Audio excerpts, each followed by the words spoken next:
it's always a paradox for you, as you said. You are native to French, but you are almost always bound to speak English because of this idea. And thinking of Gaudeamus Igitur, which is of course the anthem of the academia, there is a paradox that not many people realize when it comes to English as the lingua franca of our times.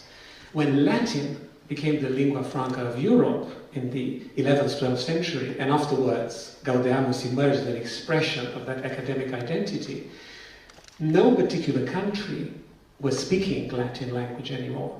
Whereas these days, there is at least one very, very powerful country, the United States, who has English as the official language. So there's always this political determination, there's this political dimension that is involved in language. And I'd like to ask you a little bit to elaborate on something that is really at the core of your performance, which is the question of language as captured in Speak White, the question of identity as reflected in language. Because there is a quote that is very dear to me, and there are some students of mine who are bored to death by me repeating it all the time. It's a quote from Émile Cioran. Cioran was born in Romania, moved to France, wrote in French, and became one of the greatest iconic writers of French language in the second part of the 20th century. And he once said beautifully, "On n'habite pas dans un pays, on habite dans une langue." We don't live in a country, we live in a language. So please, a little bit about your relationship with languages, with English, with French, with Quebecois, and also with this language of theatre that you create on stage that has become, I think, the language that you live in within your own self. Well, of course, the question of language is a gigantic area to cover, so I don't think I'll be able to cover it all, but something I find important in the theatre, for sure, is that language is a costume. It's not just a way of expression, it's a costume. The personality I have right now is very different than my Francophone personality, radically different actually, for all sorts of reasons. And I think that when you speak a foreign language, you have a lot of excuses not to be completely articulated, you know, so you're more relaxed. There's something that's cool about speaking a foreign language, and if people are accepting, then you're able to be yourself in a language which is not your mother tongue. And I have observed that on a lot, because I collaborate in creations with a lot of actors, and sometimes we work with actors who have to learn other people's languages, because we work with a Spanish collaborator, and then a British, and then a German, and so after a year of collaboration, 2 years, people eventually get to speak other people's languages, and you can see their personality change. There's an actress, a British actress, daughter of an archbishop, actually. Very, very stiff upper lip, and very, very cold persona, very British. But she speaks perfect Spanish, and she studied at Lecoq in Paris, so she had to learn French.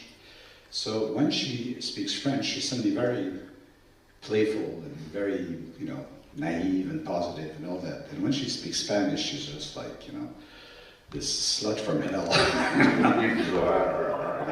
And it's the same person. These three people live in the same actress. So language is a costume. It comes with an energy, it comes with a way of thinking, for sure. And what I find interesting is that I always suggest to the French-speaking people of Quebec who've seen the show, seen it said in French before, but it was created in French, to see it in English, because it's a better show in English. First of all, it's shorter, it's 10 minutes shorter, because the English language is much more condensed and contracted than the French language. It's all kind of flourished, and just, you know. French was invented to stun the gallery, you know, and so it's a much more compact language, but also because the show is so much about linguistic communities living side by side, a francophone province in an anglophone country. Within the cities themselves, there are communities and the friction of that. So it's important to talk about friction between the linguistic groups, certainly the ones who live in the same communities, and to incarnate that idea on stage is even better.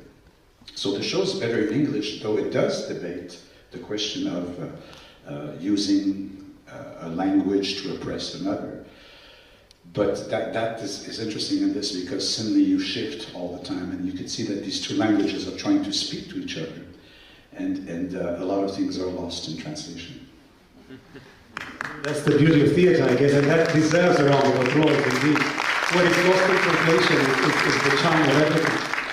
I just wanted to add one little thing. It sounds like a practical thing, but I'm sure I've never really analyzed why this is. It's just that I do my shows in two languages. Most of my shows I do in two languages. And when I have to shift from one language to the other, of course it's a process, but your body doesn't know that. And your body is a French body when you speak French. And suddenly you ask your body to speak English, and your body's still doing French things. So sometimes the verb is at the end of the phrase. Sometimes in English the qualification is at another place. So you cannot, we never notice it, but when we play in the theater, I speak French and I do these gesturings, but I don't record what I'm doing. My body's recording it, but I don't know that I'm doing this and I'm doing this.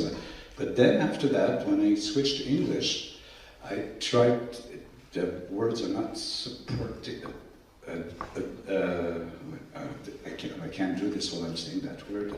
So it's a complete desynchronized thing. So language is not just something that's an emission from the throat and the lungs and the vocal cords. It's the whole body that's involved. The whole language is gesturing, it's movement, it's energy. And so a language is much more than the words that you choose. This is, I don't want to go into any kind of complicated, highbrow, sophisticated details, but this is something that linguists might cherish because it sorts out a very, very old dilemma, one that governed linguistics for the most part of the 20th century. How come that we speak? Is it a behavior, or is it something that is ingrained in our genes?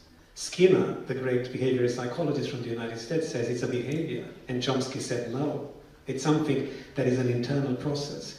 But neither of them, and no one else to the best of my knowledge, has ever suggested that it's actually something that emanates from the body. So you might be onto something that linguistics might cherish forever from now on. But there is something else about your work that is also twofold. It's English and French, but it's also this notion of working alone. Elsinore, needles and opium, which we saw in awe 4 years ago on this very stage, although performed by another actor and not you. And these grand scale performances, and some of them are based on Shakespeare. I dare ask you, what changes? And how is the creative process modified by the fact that sometimes you feel this need to work by yourself, to work alone, to create something that is sometimes so deeply self-referential, as in the case of 887, and the entire paradigm of working with others, sometimes at the Met with a huge cast? Well, actually, I'm a very shy person. I've always been a very shy person, and when I started to study theater, I tried fine arts, I tried music, and I was always I always found it difficult and embarrassing because it meant expressing yourself on your own. But in the theater, you could hide behind the group. You know, you could play some extra character, and if the show's bad, they're going to blame the writer or the director. They're not going to blame the actor. So I felt very comfortable in theater because I meant being part of the group, and I could hide there. But there's something about the group phenomenon where when I started to develop shows collectively, even though it's a very democratic process, even though we have a way of working that respects people's intuitions and all of that, a lot of things cannot be expressed. There's always a little bit of compromise when you work as a group, even though you do have some kind of harmony. There's things that cannot be expressed in a group, that can only be expressed alone. And a solo show, whatever it is always about solitude. Right? It means that you feel that you can only defend this on your own, that nobody else understands it the way you understand it. So it's always that's for me the biggest paradox is I come on stage and I feel alone. I feel lonely, and the audience kind of connects and interacts with you, and eventually embark in what you're saying, and at the end of that you don't feel as alone, because you say, well, I think I've communicated something, people identified to what I was trying to say, so you don't feel alone anymore. So I don't want it to sound like some kind of therapy. I'm not doing this for therapy, but yeah, so it's very different, a solo show, than a soliloquy. And by the way, I know there's a lot of Shakespearean scholars here who still believe that the great soliloquies are the great moments of genius of Shakespeare, but actually they're just inventions to change the set, right? And to change costumes. And that's where creativity is. If you do a study of Hamlet and you look at all the production problems of staging Hamlet, you know, you have this group of 25 people that suddenly have to go out of the banquet and change into the soldiers or the whatever. So it's normal that somebody goes, okay, Hamlet, go in front of the curtain and say, to be or not to be, or, you know, whatever. So the great moments of invention often grow out of the mud, grow out of necessity, and it doesn't come from this romantic image that we have of Shakespeare in some kind of tower with a quill and waiting for inspiration to come. And I think it's probably something that comes from now. What's the problem? How much does it cost? We can't afford that. You know, that's where genius comes from, I think. I'm very tempted to ask you something about being a genius, but that would be very, very difficult to negotiate in a conversation. But you have often been described as a genius, and under certain circumstances, the genius of contemporary theatre. But going back to Shakespeare, going back to training and to the practice of theatre, first of all, what you have just shared with us is perfect testimony to the fact, I insist, that any theory that is an alternative one to the authorship of Shakespeare is nothing more than a theory. Because the fact is that Shakespeare worked in theatre, and everything in his work is infused with this sense of the craft of making a performance. But that's something that qualifies you as an artist. And because this is an occasion in which we celebrate the relationship between theatre and the academy, I want to ask you to possibly revisit that moment when you started learning about theatre, and tell us how you feel about it now. How did that moment of you attending the conservatoire in Quebec change the way you understood theatre at that stage? And how much of it is still there in what you do now, after all this enormous experience of creating shows? Well, the thing that was interesting, actually in the show there's a little section where I talk about that I was brought up in the heyday of political theatre, and very few actors at the conservatory had the ambition of becoming a film actor or a theatre superstar or whatever. Of course, everybody had that secretly, but it was, you know, at the times where you would do your conservatory, your theatre school, you'd come out and you'd create a troupe, and you'd put on masks and costumes, and you'd go and, you know, support the workers of the factory, and you'd do a play about it. And that's what, in Quebec, a lot of the theatre was about. And anything that wasn't that was bourgeois theatre, you know. So there wasn't anything in between that was going on that was interesting. And it's only when we started to travel, when we started to have international theatre festivals, and we started to see that theatre, there's other things you could do with theatre, and which is not necessarily socialistic utopia or bourgeoisie, that there are other forms of expression, of poetry, of movement, of writing, and that really was a big shock for me. So I've learned much more about theatre seeing the choreographies of Pina Bausch. Pina Bausch was much more theatrical than a lot of the theatre I'd seen. The storytelling aspect, you know, people like Laurie Anderson who do performance art, you know, she's not a theatre person, but what she did was so incredibly theatrical.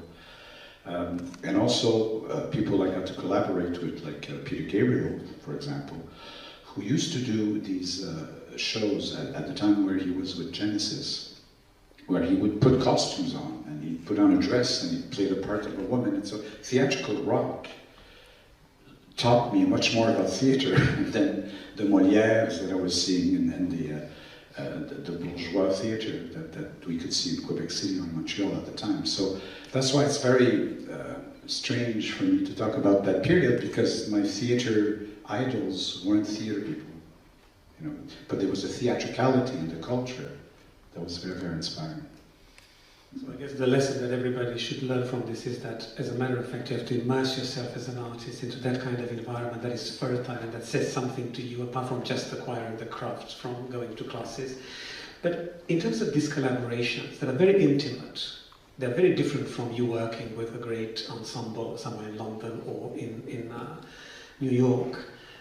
You have always chosen people based on certain affinities, Peter Gabriel, Sylvie Guillem. May I ask you, what is it that you look for in that other artist that you develop a certain intimate professional relationship with? What are the qualities, what are the features, what is the vibe that you're looking for when you launch a project like that and you bring somebody into your own universe, which is so personal? Well, it's probably the fact that I've never had any ambition, and in the sense that directors, maybe more often than actors, have a lot of ambition. They say, this is my career, and this is what I want to do, and at that age I will have achieved that, and then I want to do that, and then I will go there. So the worst thing that can happen to you is that your dreams and your vision happens. That's the worst thing. It's the most dullest, pay attention. It's the flattest thing that could happen to you.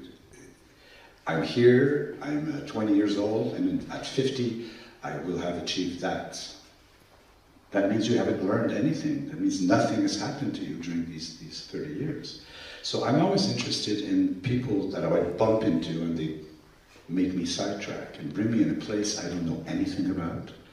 But it's so appealing, it's so exciting. And so, you know, Sylvie Guillem comes to you after a show and she says, oh, I enjoy your work, I'd like to dance with you. And I'm 50 years old and I've never danced in my life. And she's Sylvie Guillem, you know? And I go, well, okay, she probably just wants me to help her stage stuff and all that. And it takes me many meetings before I realize, no, she really wants me to dance with her.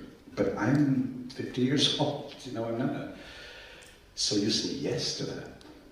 You don't say, now if you say no to that, you're following something that's too logical and too but it's the challenge is so crazy, and you know you will hurt yourself. You know you will fall flat on your face many times, not just physically, artistically, critically. But that's where the fun is. That's where the excitement is. So I'm always attracted by people who pull me in a direction that I'm not supposed to go, knowing that it'll be a learning process, that we will do something that we've never done before and all that. I haven't done a lot of film work, but I know that the people hate when I decide, let's say one day we're supposed to put the cameras here, and you enter there, and this is the house, and this is, but that day, there's this amazing sunset over there, and there's no way the camera's going to be here, the camera has to be there. But everybody is planned for this, and nobody wants to do this. And if I'm in front of this, and that's better than that, we put the camera there. So that's the thing, but there's very few directors who want to do that. You do what's planned, and we're in a world where people are very insecure, and they want to have securities, and they want people to know where they're going. And I don't know where I'm going, and I find that great. And when I work with actors, the actors often say, so what is it I'm playing? What is it I'm going to do? I don't know. We're going to know. The show's going to tell us what you do. We're going to improvise, we're going to develop, we're going to... But we'll see, you know. Yes, but I want to know what I'm going to do. Well, you will discover it. So a lot of actors cannot support that insecurity, and they leave. But some of them are very intrigued and say, okay, you know, I trust you. And they end up doing things they've never done before. They end up doing things that are out of their usual casting, because they're casted often physically for something. And they end up doing things that they didn't know they had inside them. But for that, you have to be not lost, but you have to be ignorant of where we're going. So I always compare it a bit like Christopher Columbus saying, well, I'm sure there's a continent up there, but I've never been there. I can't tell you, you know how it is. And you have to keep the team convinced on the boat that you're not going to fall, that there is, and you have to find all sorts of tricks to keep them convinced. And that's much more exciting, you know, than playing Mr. Director, follow me, I'll show you, I know where we're going, I'll make an actor out of you. You know, I hate that. I find that terrible. I find that disrespectful. It's all about control.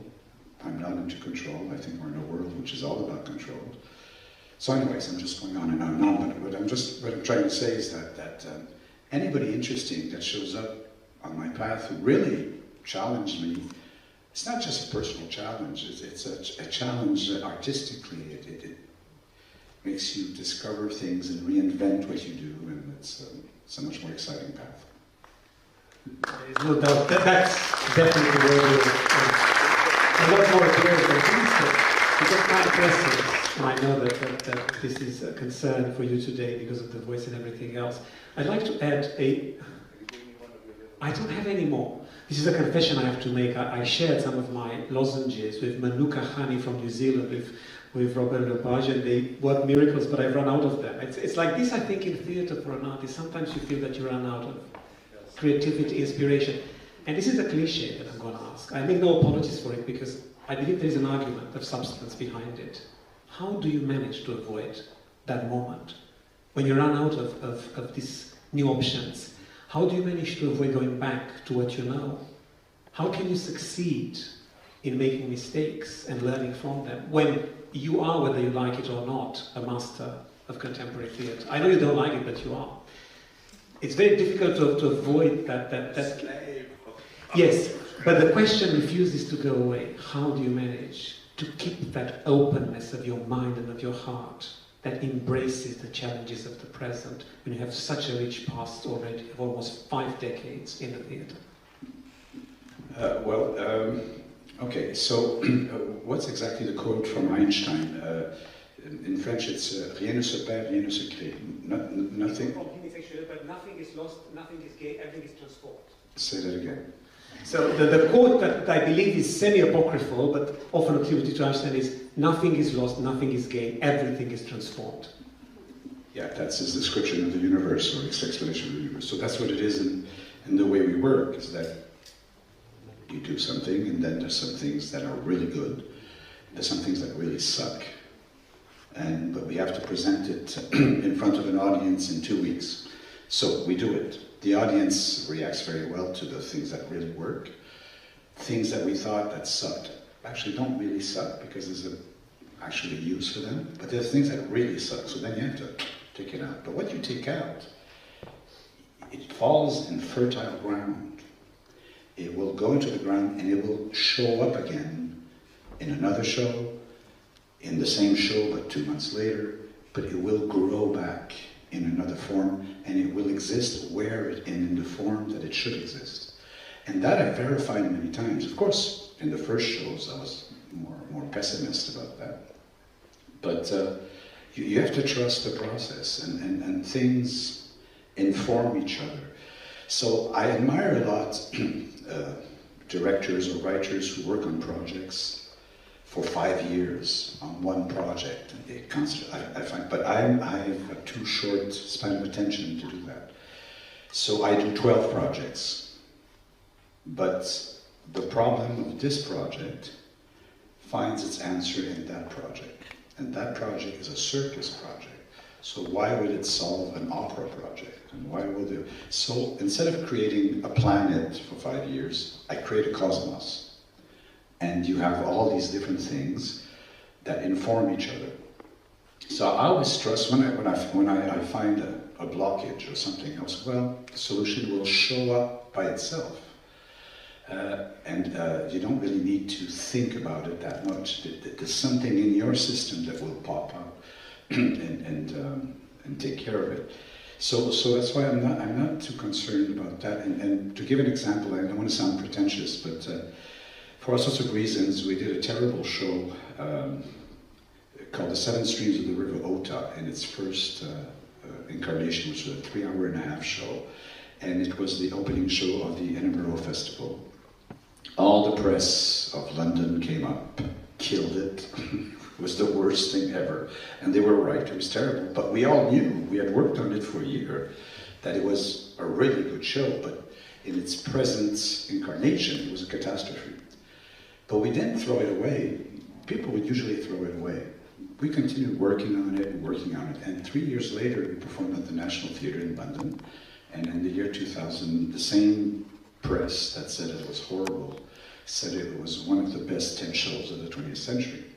So don't throw away your bad shows. Don't throw away your bad work. It's full of good stuff. It's full of it just needs its distance, its time. And you have to be patient, and you have to believe that the work has a life of its own, and it will eventually solve itself. I have an anecdote I'd like to say, if we have time. Usually when we do creation, I don't know how it works here, but I know that in Canada usually we have maybe 110 hours of rehearsals. It's not a lot. But you could do what you want with 110 hours. Usually productions, because you want to save money, you cram that in 3 weeks or 4 weeks of rehearsals, and that's what it is. What we do is that we stretch it over 2 years, 2 years and a half, the same amount of hours. But we have the illusion that we have 350 hours, 400 hours, because there's time where we're not rehearsing between the time when we are rehearsing. And I've always wondered why it is that we do 5 days of rehearsals, we go away for 4 months, we come back, we do 2 weeks, and we have the impression that 6 months of information, and I mean, it's incredible what happens when we meet again. We go, oh, what happened? And one day I was visiting the studios of Sega in Japan. They asked me to do a project with them, and that didn't work and all that. And I was visiting this huge place where they do video games, and these 20-year-old whiz kids sitting at computers, and they program all these animations and all that. And then, when they want to do the rendering, there's a room called the rendering farm, and it's a room filled with hundreds of computers, and what they do is they just render whatever happens in the building, right? So some things take weeks of rendering, some things take 5 minutes, etc., etc. And I kind of understood that's how our brain works. We have a place in our brain that's a rendering farm. It's a place you don't think about. It's all these computers in the back of your head that work if you don't think about it. So you just prepare your thing and you talk with actors and you develop your thing and you write this and all that, and then you forget about it and you do something else. When you come back a month later, something has happened. And it probably was all in the back of your mind, but something happened. And you have solutions. I mean, if you do crossword puzzles, try to do it, go back, have a coffee, come back, and try to do it again. You'll be surprised. Something happens without you thinking about it. So we are equipped more than we think to resolve things, to render things, to make connections between events, between informations. Of course, doing a lot of research is good, but just we have a rendering farm in our brains and we don't use it enough. I would very much like this to continue forever, but I'm mindful of your voice, and there is a line in Shakespeare, and I suspect one of your favorites play by him, Midsummer Night's Dream, that is uniquely touching in its resonance, because it's the absolute paradox of how the brain perceives reality through the visual center, but also through the acoustic one. I see a voice. I see a voice. We all want to see a voice tonight, and to hear that voice, and to see that voice becoming a visual reality. I consider this to be a blessing, something that I will never forget, and I'm sure that it will stay in the memory of everybody who was fortunate enough to be here today. On behalf of the festival, on behalf of the university to which I still belong, on behalf of everybody here, I'd like to say the 2 words that matter more than anything else. Thank you. Ladies and gentlemen, Robert Lepage.